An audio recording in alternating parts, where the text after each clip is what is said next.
আসসালামু আলাইকুম, আশা করি সবাই ভালো আছেন।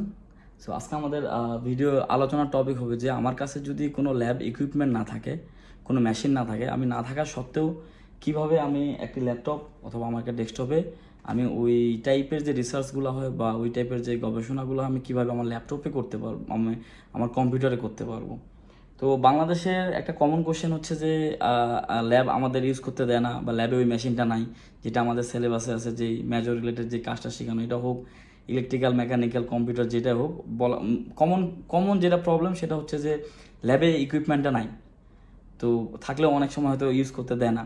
সো এই প্রবলেম থেকে যদি আপনি নিজেকে উঠায় নিতে চান বা বর্তমান বিশ্বে যে রিসার্চ পেপার পাবলিকেশনগুলো হচ্ছে তার এক্সপেরিমেন্ট বেস কিছু আছে, বা তার আগেও আপনি যেটা করতে পারেন, আপনি কিছু সিমুলেশন বেস করতে পারেন, যেটার জন্য কিনা আপনার ল্যাপটপে এনাফ। আপনি এখন অনেক পেপার আছে যারা কিনা সিমুলেশন বেস পেপার নিজের আইডিয়াটা বিল্ড আপ বা ইনোভেশন বিল্ড আপ করার জন্য তারা সিমুলেশনের দিকে যাচ্ছে, ল্যাপটপে সিমুলেশন দেখাচ্ছে, দেন রিয়েল ফিল্ডে হচ্ছে যে আপনার এক্সপেরিমেন্টে যাচ্ছে। তো যারা কিনা ব্যাচেলর মাস্টার্সে আছে, তারা ব্যাচেলর মাস্টার্স শেষে হয়তো বাইরের দেশে অ্যাব্রোডে হাই স্টাডির জন্য যাইতে চায়, তাদের জন্য আমি মনে করি সিমুলেশন যদি করতে পারে সেটাই অনেক। সো আজকে যে আমার এখানে যে দেখতে পারতেছেন যে আমাদের এই ডেস্কটপে, ল্যাপটপে, এটা কিন্তু অনেক হাই কনফিগারেশন অবশ্য, এটা ক্লাউড বেস হচ্ছে যে আপনার পিসি।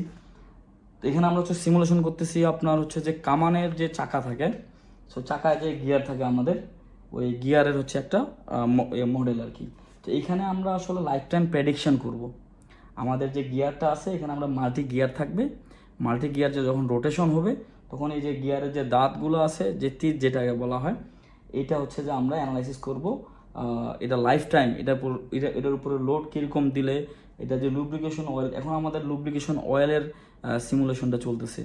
সো আমরা এখানে আসলে বের করার ট্রাই করতেছি যে আমরা যদি এই প্যারামিটারের, এই ম্যাটেরিয়ালের গিয়ারটা ইউজ করি আর আমরা যদি এই লুব্রিকেশন অয়েলটা ইউজ করি, তাহলে আমরা যদি এটার উপর এত প্রেশার আর কি, যেটা প্রেশার এত থেকে এত দিয়ে যদি এত ফোর্স বা এত ভেলোসিটিতে চালাই, তাহলে এটার উপর কীরকম প্রভাব পড়বে। সো আমাদের এখানে আমরা অলরেডি টাইম দিয়ে দিছি, আমাদের সব কিছু আমরা প্যারামিটার সেট করছি, প্যারামিটার সেট করার পর আমরা আমাদের সিমুলেশন অলরেডি রানিংয়ে দিয়ে দিছি।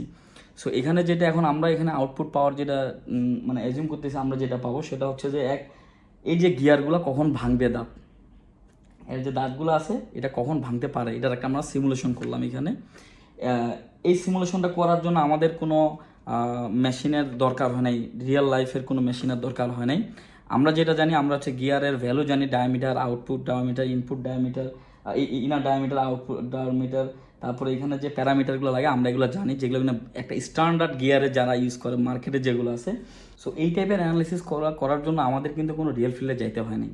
আমরা এখন যেটা করবো, আমরা যে রেজাল্টটা চাইতেছিলাম ওইটা যদি আমরা পাই, আমরা আমাদের প্রফেসরকে দেখাবো, প্রফেসর দেন রিয়েল ফিল্ডে যারা এগুলো নিয়ে রিসার্চ করে, যে কোম্পানি আছে বা যেই ইনস্টিটিউটগুলোতে এই মেশিনটা আছে, যেটা আমাদের ট্যাঙ্কের, কামান ট্যাঙ্কের যে যদি আমরা রিয়েল টাইমে করতে পারি সেটা আমরা এখানে করব।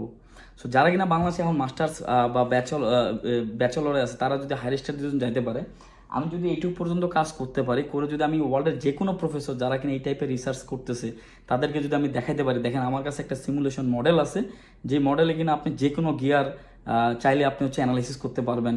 রিয়েল ফিল্ডে যায় ভাঙা, রিয়েল ফিল্ডে গেলে অনেক সময় অনেক প্রজেক্ট হয় না, ভাঙে যায়, অথবা অনেক এক্সপেন্সিভ জিনিস দেখা গেলো জাস্ট ভ্যালু প্যারামিটার ঠিক না থাকার কারণে নষ্ট হয়ে যায়, এটা কিন্তু অনেকটা লস। যার কারণে আগে যদি আমরা এখানে সিমুলেশন করে নিই, দেন আমরা রিয়েল ফিল্ডে যে আমরা জানি এটা কি আউটপুট পাইতে পারি। সো এই টাইপের যারা বাংলাদেশে এখন যারা অ্যাব্রোডে যারা ট্রাই করছেন, আপনারা যদি এই টাইপের রিসার্চগুলো করেন, এখানে শুধুমাত্র আমি মেকানিক্যালে দেখাইছি যে মেকানিক্যালে আমরা কীভাবে সিমুলেশন করতে পারি। মেকানিক্যালে অনেক সফটওয়্যার আছে, সেম অন্যান্য মেজরও আরও অনেক সফটওয়্যার আছে, যেগুলোতে কিনা আপনি ট্রাই করলে আপনি যেগুলো রিয়েল ফিল্ডে যে ইকুইপমেন্টগুলো দরকার, যদি আপনি এগুলো না খুঁজে পাইতে পারেন বা অ্যারেঞ্জ করতে না পারেন, আপনি চাইলে যে কোনো ডেস্কটপে, ল্যাপটপে আপনি এই সিমুলেশনগুলো করতে পারেন। করে আপনি চাইলে আপনার যে আইডিয়াটা সেটা কনফারেন্স পেপারে, যে কোনো কনফারেন্স পেপারে আপনি হচ্ছে পাবলিশ করতে পারেন। তো এটা হচ্ছে আপনার নর্মালি হচ্ছে যে একটা সিমুলেশন কীভাবে প্রভাব পড়ে আমাদের উপরে।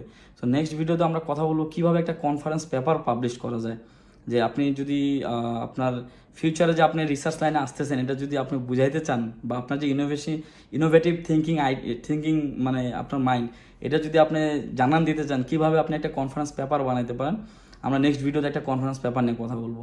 তো আশা করি সবাই কাজ করবেন আর সবাই ভালো থাকবেন।